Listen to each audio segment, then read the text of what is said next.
पायाभूत सोयीसुविधा, औद्योगिक गुंतवणूक, परदेशातली गुंतवणूक, परदेशी कंपन्या वगैरे, वगैरे या सगळ्या बातम्या अ, छानच असतात प्रगतीसाठी महाराष्ट्राच्या आवश्यकच आहेत.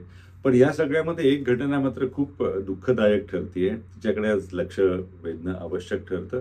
या आठवड्याच्या दृष्टिकोनमध्ये आपण या घटनेसंदर्भात बोलायला हवं. ही घटना आहे वाघांच्या मृत्यूची.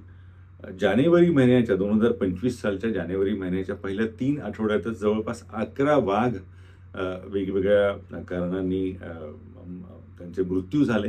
काही जण हे शिकारीने मृत्यू झालेले आहेत, काही जणांचे रस्त्यावरच्या अपघाताने मृत्यू झालेले आहेत आणि 2 बछड्यांच्या मृत्यूची तर कारणच अजून कळलेली नाही आहेत. तर या पार्श्वभूमीवरती विकास आणि पर्यावरण आणि वाघांचं संरक्षण या विषयाकडे बघायला हवं.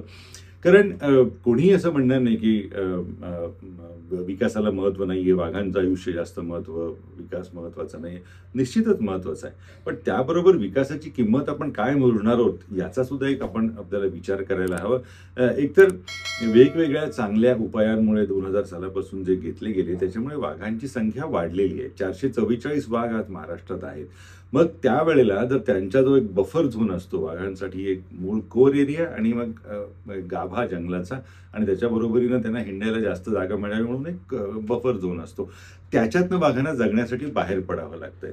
आणि अशा वेळेला जर कोर एरियामध्ये जर मोठ्या प्रमाणावरती खाणी होत असतील, रस्त्याची कामं होत असतील, तर अर्थातच मानव आणि वाघ श्वापद संघर्ष हा अटळ ठरतो.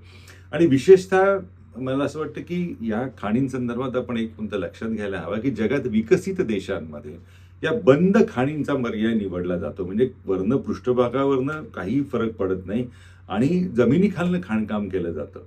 तो पर्याय आपल्याकडे नाही. आपल्याकडे त्या सरळ सरळ उघड्या खाणी, त्याला ओपन कास्ट मायनिंग म्हणतात, तो पर्याय निवडला जातो. याच्यामुळे होतं कसं, एक प्रचंड प्रमाणावर वैराणता तयार होते, वैराण प्रदेश तयार होतो. कारण वरनं खालनं सगळं धुळधाणच होऊन जाते त्या प्रदेशाची. तर तो पर्याय हा निवडला जात नाही, विशेषतः बंद खाणीचा. याचं कारण असं की त्याची किंमत वाढते. पण मला असं वाटतं की वाघांच्या संदर्भामध्ये जेव्हा प्रश्न येतो, वाघ हा जीवनचक्राच्या केंद्रस्थानी आहे. वाघ जोपर्यंत महत्त्वाचा असा घटक आहे की जो वाघ असेल तर संपूर्ण जीवनचक्र सुरळीत सुरू असतं. तर अशा पार्श्वभूमीवरती महाराष्ट्र सरकारला हा खाणींचा आणि उद्योगाचा आणि एकंदर विकासाचा विचार करावा लागेल. कारण पर्यावरण, वाघ, वाघ संवर्धनाचे एवढे प्रयत्न सुरू आहेत आणि त्याच वेळेला महाराष्ट्र सरकार स्वतःला वाघांची राजधानी म्हणून घेतं.